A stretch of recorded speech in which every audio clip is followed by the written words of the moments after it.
Boa noite, Urbana. Tudo bem com vocês? Meu nome é Rafael, eu faço parte da liderança da igreja e é um prazer estar aqui com vocês mais uma vez para compartilhar a palavra de Deus. A gente estava se ajeitando com os microfones e aí deu certo. Que bom. Se você já nos acompanha, já visitou a Urbana alguma outra vez, você sabe que nós sempre falamos através de série.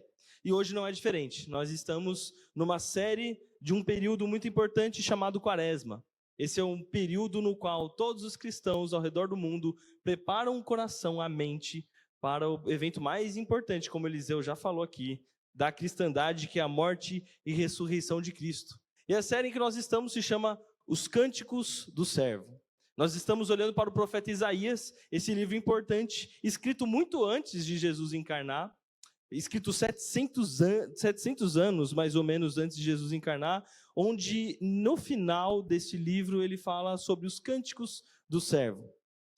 A gente já tem uma sequência de séries ali, de pregações nessa série lá no YouTube e no Spotify. Caso você não pôde estar nos outros dias, eu te encorajo a olhar lá no Spotify, no YouTube e acompanhar todas essas pregações. Mas nós estamos numa série dentro da série. Então tem uma minissérie dentro dessa série Cânticos do Servo. E o nome desta minissérie é O Sofrimento do Servo.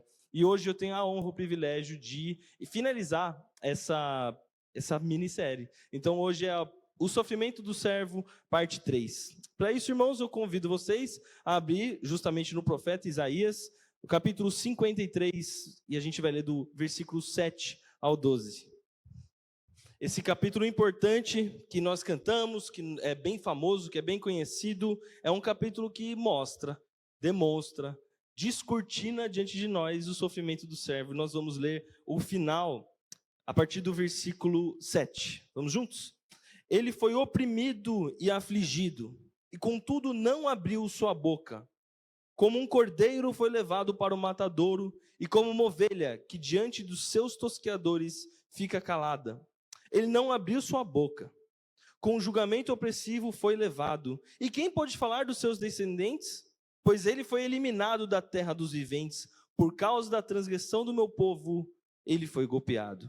Foi-lhe dado um túmulo com os ímpios e com os ricos em sua morte, embora não tivesse cometido nenhuma violência, nem houvesse nenhuma mentira em sua boca. Contudo, foi da vontade do Senhor esmagá-lo e fazê-lo sofrer. E embora o Senhor tenha feito da vida dele uma oferta pela culpa, ele verá sua plore e prolongará os seus dias. E a vontade do Senhor prosperará em sua mão. Depois do sofrimento da sua alma, ele verá a luz e ficará satisfeito. Pelo seu conhecimento, meu servo justo justificará a muitos, e ele levará a iniquidade deles. Por isso, eu lhe darei uma porção entre os grandes, e ele dividirá os despojos com os fortes. Porquanto ele derramou sua vida até a morte, e foi contado entre os transgressores. Pois ele levou o pecado de muitos, e pelos transgressores intercedeu. E esta é a palavra de Deus. Eu quero orar com você mais uma vez. Pode curvar sua cabeça, fechar os seus olhos. Vamos clamar ao Senhor. Deus bendito, Pai de amor, nós, mais uma vez, diante de Ti, com humildade e reverência da Tua palavra, queremos pedir que o Teu Espírito Santo mude, molde, transforme o nosso coração. Esse coração pecaminoso, esse coração que, como lemos, que ovelhas que fogem para o seu próprio caminho, que seja transformado ao olhar para a Tua palavra, ao olhar para o Teu sacrifício, ao olhar para a vida do servo sofredor. Transforma a nossa vida, muda o nosso coração e que ao longo dessa jornada a gente possa olhar para Ti e caminhar cada vez mais perto e ecoando os Teus verdadeiros passos. Assim oramos no nome de Jesus. Amém. O sermão de hoje é um sermão simples, e se você me acompanhar, você não vai ter grande dificuldade de acompanhar o raciocínio. Aqui nós precisaremos passar pelo sofrimento do servo, mais uma vez. É o tema do sermão, nós olharemos para o sofrimento do servo, mas existe também no meio dessa jornada, como eu falei, desses versículos, uma mudança. O termo é plot twist, acertei, plot twist. Essa mudança, esse essa modificação no drama que transforma o destino dos fatos. A mudança na história que transforma o final da história. A gente vai ver sim o sofrimento, mas não vai terminar no sofrimento. Para ilustrar um pouquinho para vocês o que eu quero dizer, eu quero resumir em uma frase. Se você prestar atenção e entender essa frase, você vai entender o sermão todo. A tese do sermão é o seguinte: o sofrimento do servo não foi em vão. Ele foi recompensado com uma vitória gloriosa. E essa vitória toca diretamente a vida de todo o crente. Eu vou repetir porque é longo dessa vez. O sofrimento do servo não foi em vão. Ele foi recompensado com uma vitória gloriosa. E essa vitória toca diretamente a vida de todo crente. Esse é o nosso caminho, é por aqui que a gente vai caminhar. E para ilustrar um pouco mais disso, eu quero lembrar a vocês algo que aconteceu no nosso país. Em 1980, eu não estava nascido, tá? Não olha para mim assim, eu sei que eu estou meio... deu uma envelhecida. Mas em 1980 aconteceu algo muito interessante aqui no Brasil. Lá no interior do Pará, um fazendeiro estava procurando um corpo d'água, procurando ali algumas coisas na sua fazenda, e ele encontrou pepitas de ouro. E ali, nessas 2 próximas semanas, ele começou a chamar alguns garimpeiros. E esses garimpeiros foram até lá e encontraram muito ouro. Em muito pouco tempo, muito ouro. E aquela notícia se espalhou no Brasil inteiro e as pessoas deixaram as suas casas, deixaram as suas famílias com a expectativa de chegar lá e conquistar e conseguir garimpar um pedacinho de ouro, uma pepita de ouro. E essa expectativa fazia as pessoas abandonarem tudo e até se mudarem para lá, a ponto de 3 anos depois dessa notícia se espalhar, mais de 4.000 homens estavam alojados ali, nesse lugar chamado Serra Pelada. Você já deve ter ouvido falar desse evento. E na Serra Pelada, muita gente se mudou para lá e a expectativa era conquistar uma pepita de ouro e assim mudar a sua vida. Então tinha organização, eles tinham um pedaço específico de terra onde eles poderiam garimpar e tentar encontrar esse pedacinho de ouro que mudaria suas vidas. Lógico, isso causou um rebuliço, né? Você imagina. Tem uma reportagem que mostra uma cidade inteira construída só de homens, não tinha criança, mulher nem idoso. Eram apenas homens que mudavam ali para a Serra Pelada em busca do seu tão sonhado ouro. No final das contas, muita gente perdeu a própria vida. Não porque era perigoso, e era mesmo, mas porque ao longo de anos as pessoas tinham um pedacinho de terra para garimpar. E aí ficavam anos e anos procurando e puxando, e era um trabalho muito, muito pesado. Então eles tinham, depois de juntar aquela terra, colocar nas costas, subir por uma rampa enorme, jogar fora tudo aquilo, toda aquela terra que não valia de nada, voltar de novo e começar a novamente garimpar. E isso era muito pesado. E aí, de repente, podia acontecer de uma pessoa, na primeira semana, ao lado dessa pessoa que está 3 anos procurando, na primeira semana encontra uma pepita gigante e enriquece. E é o que acontecia, muita gente abria mão da própria vida depois de ver gente que do nada conseguia o seu retorno, e eles não.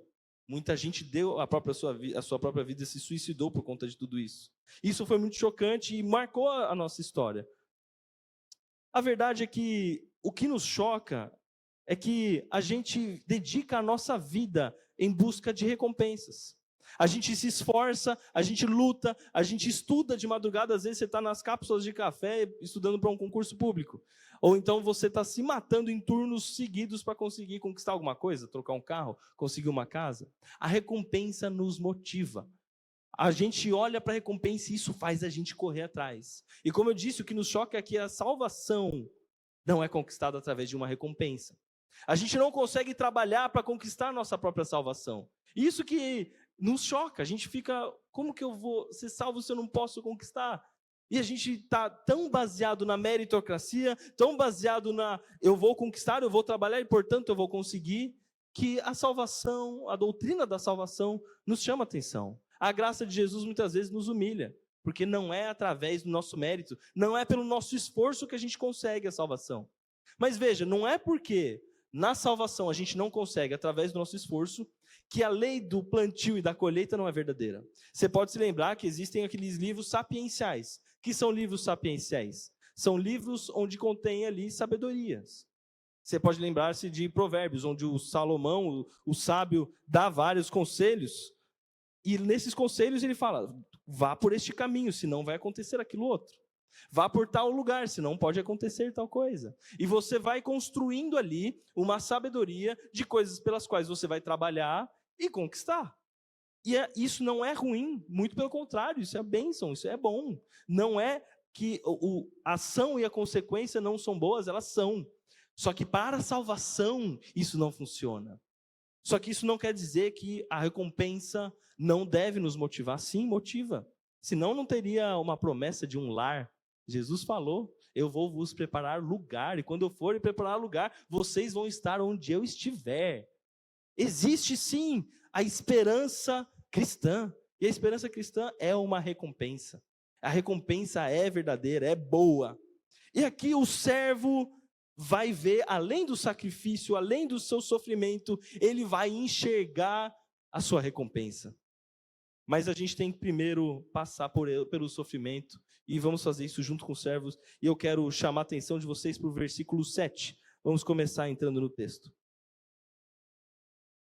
Versículo 7 do capítulo 53 diz assim: ele foi oprimido e afligido, e contudo não abriu sua boca. Como um cordeiro foi levado para o matadouro, e como uma ovelha diante dos seus tosqueadores fica calada, ele não abriu sua boca. E esse é a primeira verdade, é o primeiro lado do sofrimento que eu quero explorar com vocês hoje. Ele, em meio a um julgamento opressivo, o servo sofreu calado. O servo não protestou, ele sofreu calado. E aqui a gente já vê um comparativo que o autor faz entre dois versículos. O versículo 7 que acabamos de ler e o versículo 6. Veja comigo 6. Todos nós, tal qual ovelhas, nos desviamos. Cada um de nós se voltou para o seu próprio caminho. E o Senhor fez cair sobre ele a iniquidade de todos nós. Nós vimos aqui no versículo 7 o autor falando para a gente que ele, como um cordeiro levado para o matadouro, e como uma ovelha que diante dos seus tosqueadores não abriu sua boca, mas existe uma comparação com o povo de Israel. Existe uma comparação com o nosso próprio coração. Existe uma comparação com uma outra ovelha, uma ovelha que se desvia para o seu próprio caminho. Então, o que esse poema, o que essa poesia está nos mostrando é que, diferente de nós, diferente do nosso coração que se desvia para os nossos próprios caminhos, o servo se mantém fiel e calado até diante de uma situação tão difícil como um julgamento opressivo. Enquanto as ovelhas correm para o seu próprio lado, esta ovelha, esse cordeiro, sabendo que vai para o matadouro, se mantém quieto, ele fica quieto. E é interessante porque não é à toa que esses animais são escolhidos aqui para esse poema.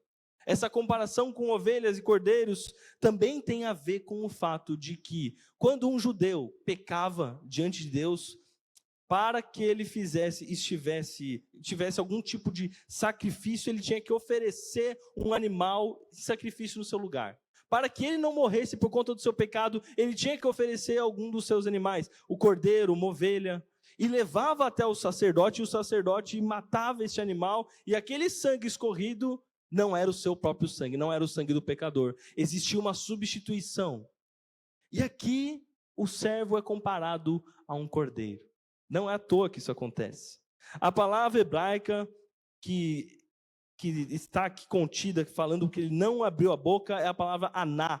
E essa palavra, uma das conotações mais importantes dela quer dizer justamente o protestar. Ele está dizendo que o servo não protestou. Sabe aquilo de falar, aqui não, vocês não podem me condenar. Ele sendo condenado, ele sendo colocado nessa situação de um julgamento, como o autor diz, opressivo, ele não levanta a sua voz. Como uma ovelha muda, ele se entrega. Como um cordeiro que está indo para o matadouro, ele vai quieto. E isso nos chama a atenção, porque não se trata apenas de uma mera injustiça. O servo não está sofrendo tudo isso porque ele é vítima de um sistema judicial corrupto. O que acontece está no versículo 8. Com o julgamento opressivo, veja comigo, com o julgamento opressivo ele foi levado, e quem pôde falar dos seus descendentes, pois ele foi eliminado da terra dos viventes, e veja aqui, por causa da transgressão do meu povo, ele foi golpeado. O que está acontecendo, gente, aqui é que o servo se entrega não porque ele não está sofrendo esse julgamento opressivo porque alguém está fazendo algo injusto apenas com ele. Ele está fazendo isso tomando o lugar de outra pessoa. E o versículo 8 nos diz quem são essas pessoas. Tomando o lugar pela transgressão do meu povo.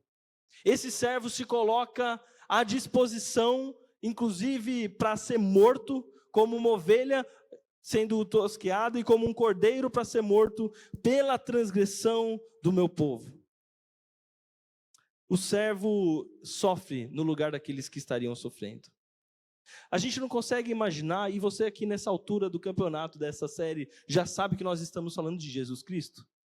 A gente não consegue imaginar o tamanho da profundidade da dor que Jesus sofreu. Ele sofreu uma dor física, aquela dor do próprio açoite.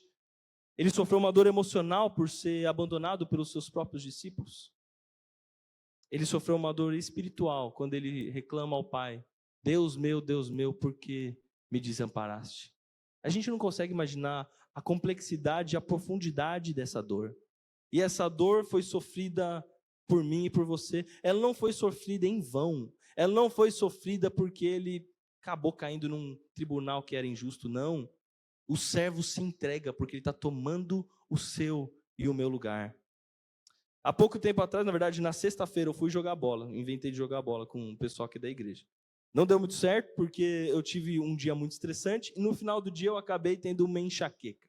E eu tenho uma enxaqueca com aura. O que isso quer dizer? Não sei se você sabe, eu acho que não. É uma enxaqueca que vem com alguns sintomas de derrame. Então eu não consigo enxergar uma parte, eu perdi a visão completamente, eu não conseguia sentir minha mão. Só que depois desses dois sintomas vem um que é uma dor de cabeça, assim, lancinante. Teve uma hora que eu virei para a Ju, para minha esposa, e falei: eu tô com vontade de bater minha cabeça na parede para ver se para de doer. Não faz nem sentido, né? Mas era o desespero da hora. E no meio daquela madrugada difícil, eu pensei, eu só imagino a dor de cabeça que Jesus sentiu com aquela coroa de espinhos. Soma-se a isso a dor espiritual, soma-se a isso a dor emocional, o abandono dos seus discípulos. Enquanto todos diziam: eu vou ficar com você até o fim. Até o Pedro falava: podem tirar minha própria vida, eu vou ficar com você até o fim. O galo não cantou 3 vezes, ele negou Jesus. Essas dores são tão profundas, são tão pesadas, e a gente não consegue imaginá-las. Mas a gente consegue ser grato. A gente consegue olhar para Jesus e falar: obrigado, Jesus, por isso. Isso mexe com os nossos afetos, mexe com a forma como a gente olha para a vida cristã. E eu quero chamar a atenção de vocês para um outro apóstolo, ou melhor, para um apóstolo que cita o Isaías 53. O apóstolo Pedro, no 1 Pedro, versículo 2, versículo 2 não, desculpa. 1 Pedro, capítulo 2, versículo 19 a 23, ele cita esses versículos, esse capítulo 53, eu quero ler com vocês. Se você conseguir abrir, ótimo, mas eu acho que vai dar para projetar aqui. Veja Pedro falando no versículo 19. Porque é louvável que por motivo de consciência para com Deus, alguém suporte aflições sofrendo injustamente. Pois que vantagem há em suportar açoites recebidos por terem cometido mal? Mas se vocês suportam o sofrimento por terem feito o bem, isso é louvável diante de Deus. Para isso vocês foram chamados, pois também Cristo sofreu no lugar de vocês, deixando-lhes exemplos para que sigam os seus passos. Ele não cometeu pecado algum, e nenhum engano foi encontrado em sua boca. Quando insultado, não revidava. Quando sofria, não fazia ameaças, mas entregava-se àquele que julga com justiça. Pedro nos incentiva a sofrermos não porque a gente fez algo mal. Ele nos incentiva não a sofrermos. Que vantagem há de você sofrer injustiça por ter feito algo ruim? Isso não há louvor nenhum, mas ele diz que é louvável diante de Deus que você sofra por ter feito o bem. E por que isso é louvável, diz o Pedro? Porque vocês estão copiando o servo sofredor. Não é essa a vida cristã? A vida cristã não é sofrer para cuidar dos outros, contribuir mesmo quando você não tem dinheiro, mesmo quando está apertado, socorrer enquanto você sangra, consolar quando você quer chorar, servir mesmo quando não tem mais energia. Quando fazemos isso, meus irmãos, nós ecoamos a obra de Cristo. Eu te encorajo a viver nesse jeito. Te encorajo a fazer o que Pedro está te encorajando a fazer. Sofra injustamente. Talvez você esteja hoje sofrendo por fazer o bem. Glória a Deus por isso. Isso é louvável diante de Deus. Olhando para o servo, é louvável você sofrer por fazer o bem, não por fazer o mal. Isso é só consequência. Agora, por fazer o bem, meu irmão, você está ecoando o sofrimento do servo. Mas o versículo continua, o trecho continua, e o sofrimento, infelizmente, continua. E no versículo 8 nós vemos: com o julgamento opressivo ele foi levado. E quem pôde falar dos seus descendentes? Eu quero parar aqui por aqui. Aqui nós vemos que o servo, o autor diz: quem pôde falar dos seus descendentes? Isso aqui é uma pergunta retórica. É óbvio, ninguém pode falar dos seus descendentes. Ele não teve descendentes. O servo não teve filhos. E isso na nossa cultura não é tão forte. A gente não tem a visão de que não ter filhos é algo péssimo a ponto de não considerarmos a vida dessa pessoa importante. Mas na cultura judaica, sim. Na cultura judaica, ter filhos era significado de bênção. Ter filhos significava ser uma pessoa abençoada. E não ter filhos significava não ser abençoado. Você pode se lembrar da promessa de Deus a Abraão, em Gênesis 12, versículo 1 diz assim: então o Senhor disse a Abraão: sai da tua terra no meio dos seus parentes e da casa do seu pai, e vá para a terra que eu lhe mostrarei. Farei de você um grande povo e o abençoarei, tornarei famoso o teu nome e você será uma bênção. Portanto, a bênção de Deus para Abraão é: você vai ter muitos filhos, de você eu farei uma grande nação. A bênção estava associada aos filhos. E isso na cultura judaica é muito forte. Ali nessa cultura, não ter filhos significava ter vivido uma existência completamente inútil. Completamente inútil. Você lembra a Ana sofrendo porque não tinha filhos? O como ela chorava, o como ela se derramava ali diante do Senhor pedindo para que Deus desse o filho. E Deus dá a Samuel, e ela se sente completa, porque na cultura judaica isso é muito, muito forte, muito pesado. Então o que a gente está vendo é que não apenas ocorreu um sofrimento e um sofrimento calado por um julgamento opressivo, mas houve um sofrimento também social. Esse servo, ele é socialmente desprezado, socialmente desprezível. Ele não é alguém considerado importante, ele não é alguém considerado que teve uma vida importante, útil, significativa. Ele é desprezado. Ele é desprezado. E isso nos chama a atenção para uma coisa muito importante. Quando a gente tem em vista o servo sofredor desprezado até socialmente, isso deve mudar a forma como a gente olha para os desprezados socialmente da nossa vida. Talvez você tenha contato, talvez não, você com certeza tem contato com gente desprezada socialmente. Talvez seja aquela pessoa que, por conta de uma doença, não consegue se relacionar com ninguém.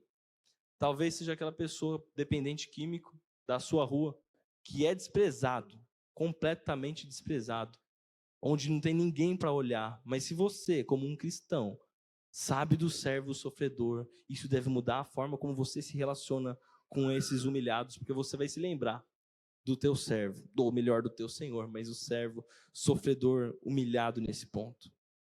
Mas o versículo prossegue, no versículo 9 eu quero chamar a atenção de vocês, eu quero ler com vocês, o versículo 9 diz assim: foi-lhe dado um túmulo com os ímpios e com os ricos em sua morte, embora não tivesse cometido nenhuma violência, nem houvesse nenhuma mentira em sua boca. Mais uma vez eu quero ecoar com vocês e voltar para a cultura judaica.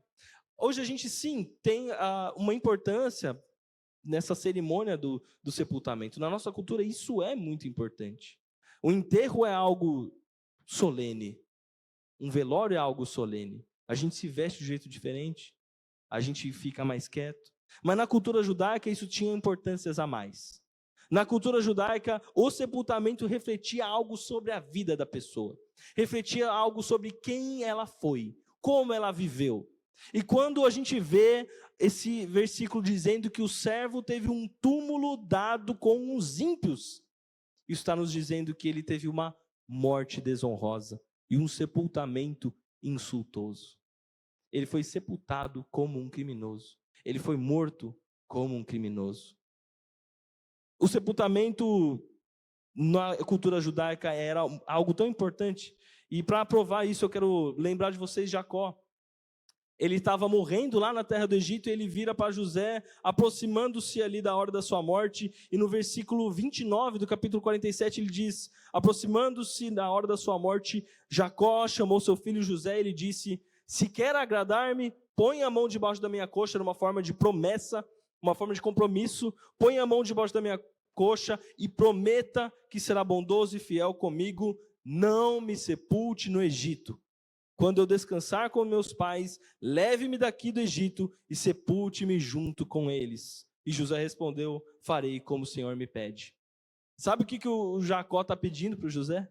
Ele está falando: não me sepulta com os ímpios, não. Não me sepulta com esses incrédulos. Não me deixa aqui no Egito. E veja que naquele tempo os hebreus estavam super bem com o Egito. Você lembra? José tinha conquistado essa posição de destaque. Mas Jacó dizia assim: não me deixa, não me sepulta aqui. Não me sepulta com esses ímpios. Porque tamanho era a importância do sepultamento. E aqui nós vemos mais um aspecto desse sofrimento do servo. Até no seu sepultamento ele é insultado. E aqui você viu que ele falou assim: foi-lhe dado um túmulo com os ímpios e com os ricos em sua morte. Aqui uma tradução possível para os ricos não é apenas ricos, gente com dinheiro. É provavelmente os que foram enriquecidos ilegalmente. Gente que se enriqueceu através de formas ilegais. Ou ladrões, ou corruptos, ou gente que teve uma riqueza duvidosa. Então, com esse tipo de gente, o servo que, como ele diz aqui, embora não houvesse cometido nenhuma violência, nem houvesse mentira em sua boca, este servo inocente e puro foi sepultado com essas pessoas. Até em seu sepultamento, ele foi ofendido. Nós estamos vendo aqui até a reputação do servo sendo destruída. Tem uma frase do pastor Ziel Machado que sempre nos consola o nosso coração. Ele diz assim: cuida do teu caráter, que Deus cuidará da tua reputação. Isso sempre me acalma, porque muitas vezes, ao agir corretamente, é a sua reputação que vai ser jogada no lixo. Ao agir corretamente, é de você que vão falar mal. E isso acalma o nosso coração. Porque você fala: eu vou cuidar do meu caráter. Se vão falar mal de mim depois, Deus vai cuidar. Com o servo, até a reputação dele foi corrompida.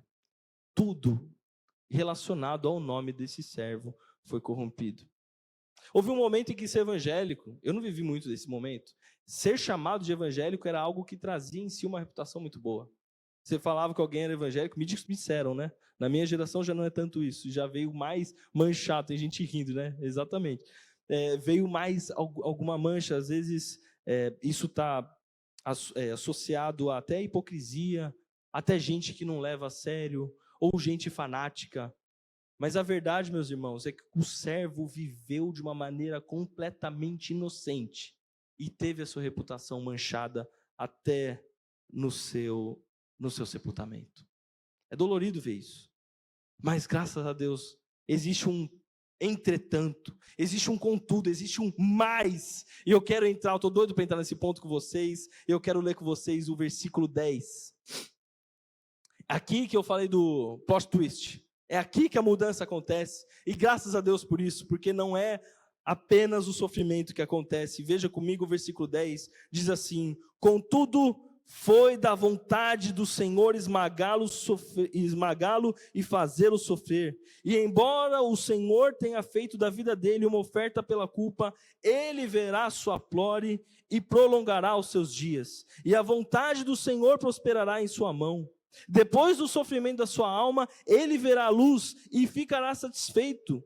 Pelo seu conhecimento, o meu servo justo justificará muitos e levará a iniquidade deles. Veja o 12. Por isso eu lhe darei uma porção entre os grandes, ele dividirá os despojos com os fortes, porquanto ele derramou sua vida até a morte e foi contado entre os transgressores. Pois ele levou o pecado de muitos e pelos transgressores intercedeu. Ah, meu irmão, a coisa muda, graças a Deus. A gente vê que o servo tem finalmente a recompensa, e a recompensa já começa no versículo 10. A recompensa começa quando diz assim: foi da vontade do Senhor esmagá-lo e fazê-lo sofrer. Talvez você fale, mas aonde que está a recompensa nisso? A recompensa está aqui mesmo no meio desse sofrimento. Tudo aconteceu debaixo da soberana mão do Senhor. Não aconteceu ao acaso, não aconteceu sem que Deus deixasse, não aconteceu sem querer, não foi fora dos planos. Quando diz assim, foi da vontade do Senhor, ele está dizendo, não fugiu das mãos poderosas do soberano Senhor. Esse servo não está abandonado, esse servo não está solto, foi da vontade do Senhor. E aqui não se trata de um Deus que se alegra com o sofrimento do servo, mas se alegra com o resultado de toda aquela obra. Não se trata de um Deus que está feliz pela dor, ele está feliz pelo resultado que aquela dor vai trazer. Contudo, foi da vontade do Senhor esmagá-lo e fazê-lo sofrer. O que ele está dizendo aqui é que Jesus não sofreu por causa de Pilatos. Jesus não sofreu porque o povo gritou Barrabás apenas. Jesus não sofreu porque aqueles fariseus fizeram e planejaram tudo aquilo contra ele. Jesus sofreu porque era da vontade do Senhor. Se lembra do Getsemane? Afasta de mim esse cálice, mas que não seja feita a minha vontade, mas a tua. Foi da vontade do Senhor. Isso não foi ao acaso. Mas as coisas continuam e eu quero chamar a atenção de vocês. Embora o Senhor tenha feito da vida dele uma oferta pela culpa, vê que tem um outro, além do servo se entregando, tem o Senhor fazendo da vida dele uma oferta pela culpa. Você se lembra quando eu disse de um judeu do Antigo Testamento que quando pecava precisava oferecer um sacrifício de culpa, e ele pegava um animal e oferecia? Aqui nós vemos o mesmo movimento, o Senhor pegando o cordeiro e entregando. Embora o Senhor faça dele uma oferta pela culpa, nós vemos o Senhor levando o cordeiro de Deus que tira o pecado do mundo. Se você quiser lembrar-se do Evangelho de João, o Senhor faz, embora o Senhor tenha feito da vida dele uma oferta pela culpa, embora tenha sido uma oferta pela culpa, ele diz assim, ele verá sua prole e prolongará os seus dias, e a vontade do Senhor prosperará em sua mão. O que isso quer dizer? É exatamente o contraponto de todo o resto dos versículos 7 que a gente viu. A gente viu do 7 até o 9, esse homem de dores, esse homem desprezado, esse homem sem descendentes, esse homem que foi tirado da terra dos viventes. Nós vimos a própria morte, ele fala que ele foi removido da terra dos viventes. Ele foi levado como oferta, mas veja o contraponto. Embora ele não tenha descendentes, ele diz, ele verá a sua prole. Embora ele tenha sido retirado da terra dos viventes, ele terá seus dias prolongados. Embora pareça amaldiçoado por Deus, ele faz prosperar a vontade de Deus. O servo é um abençoado por Deus. E veja mais o versículo 11, depois do sofrimento da sua alma, ele verá a luz e ficará satisfeito. Nós estamos vendo aqui, meus irmãos, a própria ressurreição do servo. Aquele que foi removido da terra dos viventes, agora vê a luz. Agora ele vê a luz e fica satisfeito. Sua vida não termina em sofrimento. Sua vida termina em regozijo. Sua vida termina olhando para o trabalho das suas mãos. Sua vida termina satisfeita. Depois de sofrer, ele verá a luz e ficará satisfeito. Depois você vê essa continuação. Pelo seu conhecimento, meu servo justo justificará a muitos e levará a iniquidade deles. Essa palavra, pelo seu conhecimento, ela gera muitas discussões. Tem várias teorias do que pode significar. Pelo seu conhecimento, meu servo justo justificará muitos. A minha escolha aqui, dentro das possíveis, foi a seguinte: qual conhecimento ele está dizendo? Pelo conhecimento do resultado da sua obra perfeita. Depois do sofrimento da sua alma, ele verá a luz e ficará satisfeito ao ver a luz. O que ele quer dizer? É o conhecimento do resultado da sua obra. O conhecimento faz o servo ficar satisfeito. O servo não fica no sofrimento, o servo vê a luz e fica satisfeito. E a pergunta é, pelo que ele fica satisfeito? O que faz ele ficar satisfeito? Pelo seu conhecimento, o meu servo justo justificará muitos e levará a iniquidade deles. O retorno, a recompensa, a alegria, a satisfação do servo não é conquistar coisas para si, é justificar a muitos e levar sobre si a iniquidade deles. O servo vê a luz e fica satisfeito porque ele leva sobre si a iniquidade sua e minha. O servo vê a luz e se alegra porque ele fala: eu levei sobre mim os seus pecados. Eu levei sobre mim a sua iniquidade. Eu paguei o preço de uma vez por todas. É isso que o faz ficar satisfeito. Ele vê a luz e fica satisfeito. Meu irmão, diferente daqueles garimpeiros buscando pepitas de ouro, Jesus Cristo conquista coisa para você e para mim. Ele não conquista coisas para si. Talvez você esteja se perguntando, e a descendência? Cadê? Onde ele verá a sua descendência? Meu irmão, se você não olhou para o lado ainda, você ainda não viu a descendência, mas se você quiser, você vai olhar para o lado e vai ver gente remida pelo sangue de Jesus. Essas pessoas são a descendência de Cristo. Daqui a pouco a gente vai participar da mesa do Senhor. A mesa do Senhor é o local da reunião dos de Cristo, dos descendentes de Cristo. Ele verá a sua descendência. Não são pepitas de ouro. É gente de todo povo, tribo, língua, raça e nação que professa o nome do Senhor Jesus. Que professa quem é Jesus. Quem é Jesus? E o resultado, por isso eu lhe darei uma porção entre os grandes, e ele dividirá os despojos com os fortes, porquanto derramou sua vida até a morte, e foi contado entre os transgressores, pois ele levou o pecado de muitos, e pelos transgressores intercedeu. O versículo 12 é o comparativo, é o inverso de todo o resto. Enquanto esse servo é desprezado, sem descendentes, amaldiçoado por Deus, no versículo 12 ele é contado entre os grandes. Na verdade, ele é o maior que há. Ele é o maior. E sendo maior, ele derramou sua vida até a morte. Ele não derramou sua vida até onde deu. Até onde ele aguentava. Ele não derramou sua vida até um certo ponto.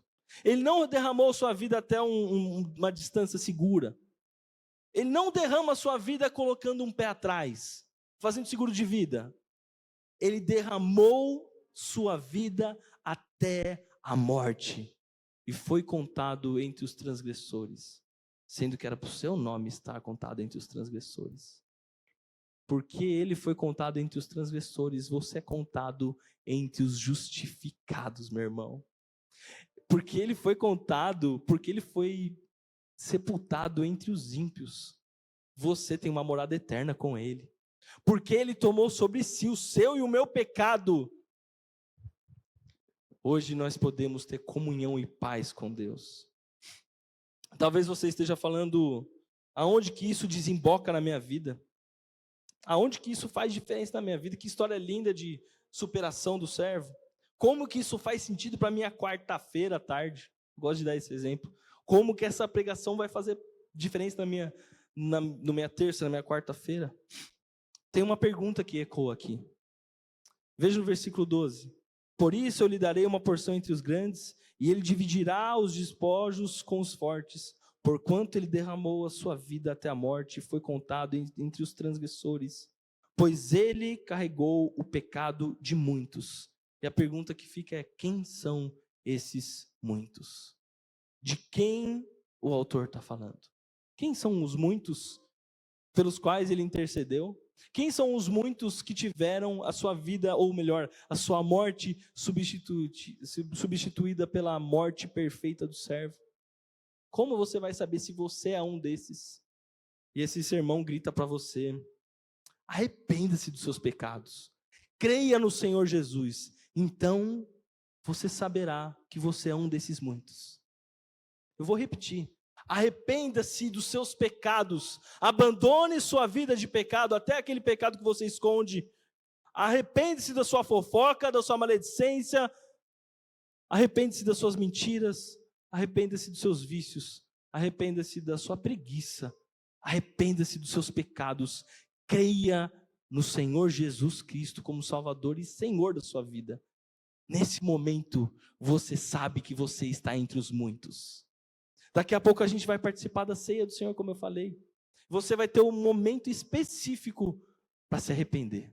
Você vai ter um momento específico para levar diante do Senhor, direcionado pelo Espírito Santo, a arrepender-se dos seus pecados. Nesse momento você vai saber, você faz parte de um desses muitos pelos quais ele levou o pecado. Ele levou o pecado. O resultado, a recompensa da obra de Jesus Cristo não é um chute, uma sorte, pegar um pedaço de terra e tentar cavar e achar ouro, achar pepitas de ouro para enriquecer e durar, quem sabe, 1 ou 2 gerações. O resultado da obra de Jesus está aí do seu lado, é a própria descendência, é a de Deus, é a igreja do Senhor Jesus Cristo que permanece viva até hoje. Não é uma geração, não é um pouco de dinheiro que resolve algumas dívidas. Meu irmão, a recompensa do servo toca a vida de todo crente. Se você gostaria de orar junto comigo, eu te convido a curvar sua cabeça e agradecer pela obra maravilhosa e perfeita do servo. Senhor Deus, nós te agradecemos do fundo do nosso coração, porque a salvação a gente nunca conseguiria, porque nós é que deveríamos estar lá, nós é que deveríamos levados como ovelhas ao matadouro, nós é que deveríamos ser crucificados. Nosso pecado tinha a justa condenação na cruz, mas o Senhor toma o nosso lugar, o Senhor, isso transforma a nossa vida. Obrigado pela obra na cruz, obrigado por ter tomado o nosso lugar, obrigado por transformar a nossa vida, que sim seria de desgraça, sim seria de maldição, seria de inimizade contra Deus, em uma vida de amizade, em uma vida de união, de comunhão com o próprio Senhor. Obrigado, Pai, por transformar o nosso coração. Obrigado por nos trazer para perto. Obrigado por nos convencer do pecado. Obrigado, porque a gente descobre que o seu maravilhoso amor não ficou apenas no mundo das ideias, mas foi para a cruz. O seu maravilhoso amor fez com que a gente tivesse vida e vida em abundância. E por isso nós agradecemos no nome de Jesus. Amém.